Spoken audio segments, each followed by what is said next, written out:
Hey guys, do I look like a vampire at all? At all? No? Ugh, whatever. I tried. I have notes because today we are going to be talking about the Twilight Saga. Let me get you ready for this because I have all the books right here. Not all of them, just the important ones. So let's go in order from how I read it. So all of these books I have from my mom. She got them, I guess, when they, came out in 2008? Doesn't say. Oh, Stephanie Meyer. Stephanie Meyer. The whole 4 set my mom has had for years. And then I do have this. It's an unfortunate purchase, for sure. Anyway. For the first book, looking back, I'll be honest, not a good one. While I was reading it, it was good. I was, for some reason, in a trance of why do I keep reading? Why do I want to keep reading? Like, each chapter I was like hooked. I was like, what's going to happen next? But after reading all of the books, this is not so bright, and I'll tell you why. First of all, it's gross. But I do want to compliment her.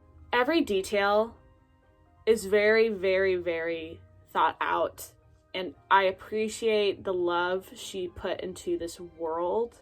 It's so interesting. The world is interesting. The relationship, the main characters, not so much. It's the world of the vampires and how it works, and then most of the side characters I really do enjoy.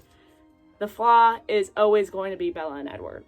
That is just my opinion about all the books. The whole series, that's my final thoughts since I've finished. For Twilight, though, the first book, I just kept wanting to know what happened, and I was so eager because I was excited to read about the whole universe. So I wanted to get to all the other books, and I guess I was just hype. And then I wasn't. Let's just get into the problems with the book. First of all, I don't know how Bella was interested in this creepy dude. If she was an introvert, as she says, she would not give a crap about this weird guy who, almost threw up when he first met her. First note I wrote actually was creepy, ew. That's probably because Edward is a literal stalker. Not only is he thirsting for her blood and basically going to murder her at any second, he's also stalking her every night. No way is that romantic. That would make me want to cry to my sheriff father and ask him to shoot him. That's aggressive, and I apologize for that. The next note I have is, they're so weird. They are so weird. And I will give them props because this book made them better than they seem in the movies. They're less weird in the book, yet they still are. I do not understand their thought process and how they, do anything. They're kind of really ridiculously dumb. In this book, there are characters that aren't mentioned in the movies. And if you've read the books, you know who I'm talking about. Lauren sucks. Tyler was obnoxious in this book. And Mike, too. They are obsessed as much as Edward with Bella. Even Lauren. Lauren is obsessed with hating her. And I hate them. A great introduction to the stupidity as well as the world. Not a big fan, though, of this book. I was talking to my friends because my friend really wanted to borrow this book and she was like, is it good? And I, at first, was very excited about this book because for some reason, after this monstrosity, I thought I could handle reading the same exact book in a different perspective. I don't know why I thought that, but I did it. Not a good idea. It's creepier than this book that was already creepy. Whoo! And it was cool. I was so excited to see Edward's perspective and understand why the heck he likes this bitch, but I still don't understand it. As we all say, he is just intrigued by the scent of her smell, and then apparently he finds her attractive too. Which, he literally, at the beginning of this book, said she looked boring as hell. So I don't know what happened in like 2 seconds. So what's creepy about him in these books is he was a stalker in the freaking original. But in this book, it's even creepier because we get to see his perspective on it. He does it every night. He listens to her talk in her sleep, which is the most annoying trait. Stephenie Meyer writes Bella as this clumsy, quirky, sleep-talking person. I'm like, no one's that quirky. You only pick one quirky thing. Like, she's an introvert, she talks in her sleep, and she's clumsy. Pick one. She's really insecure. Reading from her perspective really sucks. It really does. So it was nice seeing Edward's. But he's literally insane. In this book, I really like the Cullens more. I really like Alice, Jasper, Emmett, Carlisle, and Esme. I don't know if I'm saying their names right. I do not care. Even they couldn't save me from how annoying this is. I like Stephenie Meyer's writing style because I obviously said before I was addicted to continuously reading this book. And for some reason, all these books, I couldn't help wanting to read. Like, I never was like, I need to stop. This book, though, was hard to get through. I think it's because I read it after this. So that was a bad idea. And I feel bad because I told my friend it was really good. And looking back, I remember it being really good. I think I was just... Why did I think it was good? It was really cool seeing his perspective when he wasn't with Bella. You know, like, it's always cool to see what they were up to, but most of the time he was just stalking her at the beginning. He also said she wasn't attractive at the very, very, very first sight of her. He also, every time she would be like, I like that you're a vampire. Or, I'm fine with you being a vampire. And he was like, she's literally insane. I was like, then why are you interested in her if she's literally crazy for liking you? Jessica in these series, Jessica sucks. But I think why I hate her so much now is because in this book, Edward can hear her thoughts and it just makes her seem like such a fake person. Obviously, she was fake in the saga before Midnight Sun, but it ruined her even more to the point that I was like, they're definitely trying to make Edward and Bella and everyone seem like gods and great people compared to the Forks, weird humans. Best book of the series. I'm Team Jacob. In this book.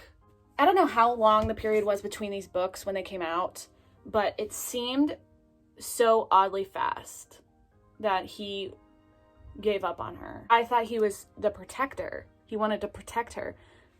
So now his vision of this relationship is bad and he has to leave her to protect her. I don't know. It didn't make sense to me because the vampires knew, like Victoria knew she was in Forks still, so I don't know why they left when it did. If they left after Eclipse, that would have made more sense. They should have totally reversed that, but whatever. I understand why Bella was so heartbroken and like weird, like emo after. I understand that because they were obsessed with each other, but also because I know heartbreak and I know what that feels like. She was a little drastic with it. Yeah, but it just makes me mad that Edward would do that. And like, he was forgiven so easily. So easily. That's why I was Team Jacob, because Team Jacob, she actually laughed. She enjoyed herself with him. And with Edward, she just mumbles, grumbles, and idolizes him. And with Jacob, she was actually like a person. Like an actual character. And I was like, this is a good relationship. This is what isn't toxic. And then he turned into a werewolf, and then he started getting angry all the time with his little hormones. And I started getting irritated. I was like, you're ruining this for yourself. It's like Stephenie Meyer, again, kind of like with freaking Jessica, wanted to make Edward and Bella seem amazing by putting down the other characters. Because they were amazing until Jacob started having anger issues. I'm getting too frustrated. I actually enjoyed myself reading these books. I wouldn't have finished them if I wasn't enjoying myself, but I'm ranting because I finished the book today. The entire series, I finished breaking down today, so I'm very emotional right now. I hated the ending. Bella is gonna lead him on in Eclipse, and you can tell by just the last couple paragraphs. She's rude. Bella is rude. I don't know why Stephenie Meyer thought Bella was someone to idolize and look up to as a reader, because she's not. Because she leads people on and she believes that toxic boys should get away with their actions.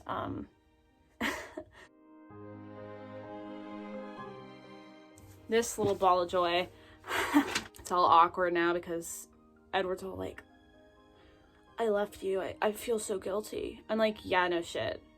Why'd you do it then, dumb bitch? I don't pity this relationship at all, let me just tell you. In this book is when I started realizing they tried to make, I keep saying they, Stephenie Meyer, this brilliant author, Stephenie Meyer. Bella is so amazing, guys. She's not like other girls. She is so smart, because at the end of the freaking book, they make Bella seem so smart for coming up with the idea that maybe the newborns and Victoria are working together somehow. That's what the book is. That's obviously. And they make Bella seem so smart. They're like, Bella, good job. You're so... No. God, we all got that. She's not smart. God, I felt like a little kid, like, reading these books. I was like, they're handing me things to, like, ooh, a shiny object. Ooh, I'm not dumb. God.